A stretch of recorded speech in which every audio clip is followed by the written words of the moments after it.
دا بعضې خلک طالبانو ته هغه ورځ ما ویل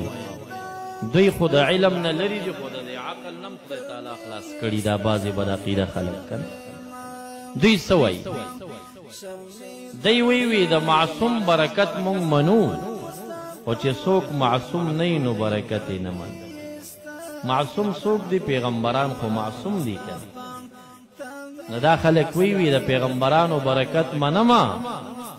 خو چې کم څوک معصوم نه وي لکه صحابه اولیاء وایي د دې برکت نه داسې خبره نو ما طالبانو ته ویل مې دی دومره قمقل خلک چې د روم نه یوه چوغه رسول الله مبارک ته چا راولېږله روم نه رومیانو جوړه کړې وه یعنې کافرو جوړه کړې وه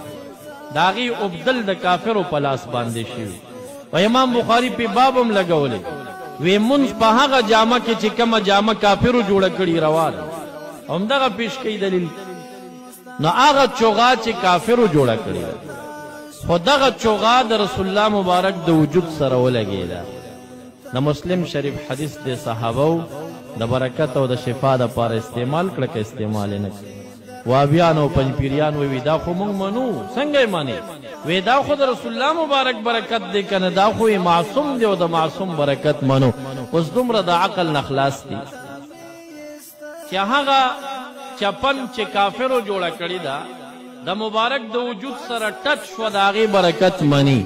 او هغه صحابه چې هغې لاسونه د محمد مصطفی سره ټچ شوي وی برکت کوي سوچ مو دی علم نه خو لري دي خو د عقل نه خلاص دي د چپنې چې کافرو جوړه کړي برکت مسلم کې ثابت دی وي دا منو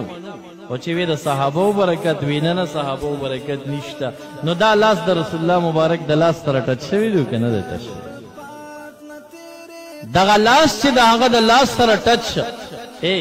حجر اسود ته چې وابیم لاړ شي نو د ښکلولو کوشش یې کوي داسې ده که داسې نه ده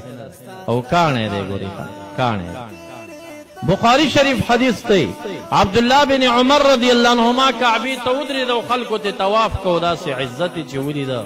وی الله د عزت نورم زیات کا خو ما ته په یقین سره معلومه ده چې صحیح مؤمن د الله ولی چې دی ستا نه د الله په دربار کې ډېر احترام لري بخاری حدیث دی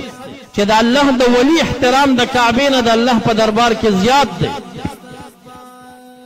نو هغه کاڼی چې عام کاڼی دی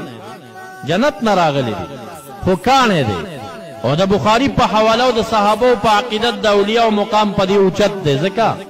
چې د کعبې د عام کاڼی د مکې کاڼی دی دا چېرته نه دي ثابت چې دا به جنت ته ځي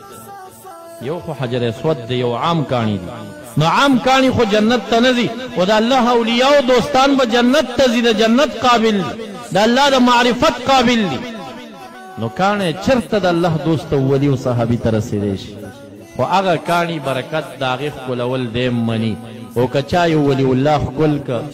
او یا یې چې کم دی نو د هغه لاس ښکل که یا یې خپې د برکت دپاره ښکل کړې نو بیا وایي شرک دي وکړو ناروا دي نو عرض مې دا کو معزز دغه کمالي لاس د رحمت للعالمین چې د باطن په اړخ کمو صحابو دی کې لاس کې خدا الله رب ذوالجلال هغې نه د اولیاء سرداران جوړ کړل هغې نه د اولیاء سرداران حدیث مبارکو کې راځي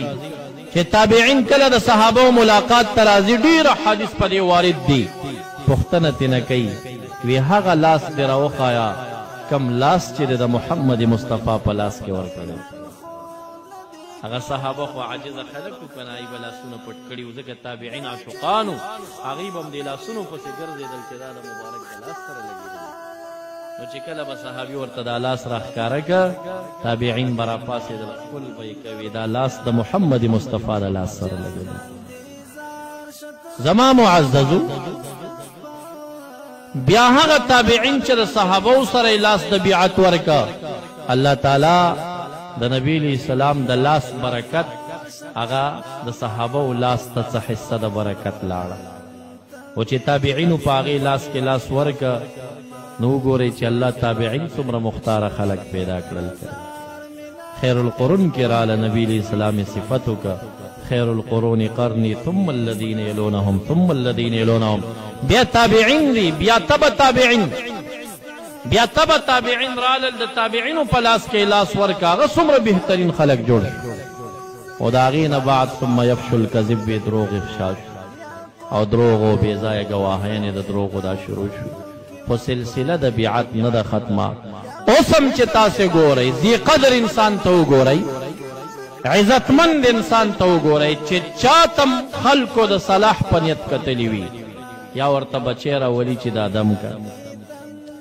یا ورته د قدر په نظر ګوري و احترام یې کوي او لاس او خپې ښکلوي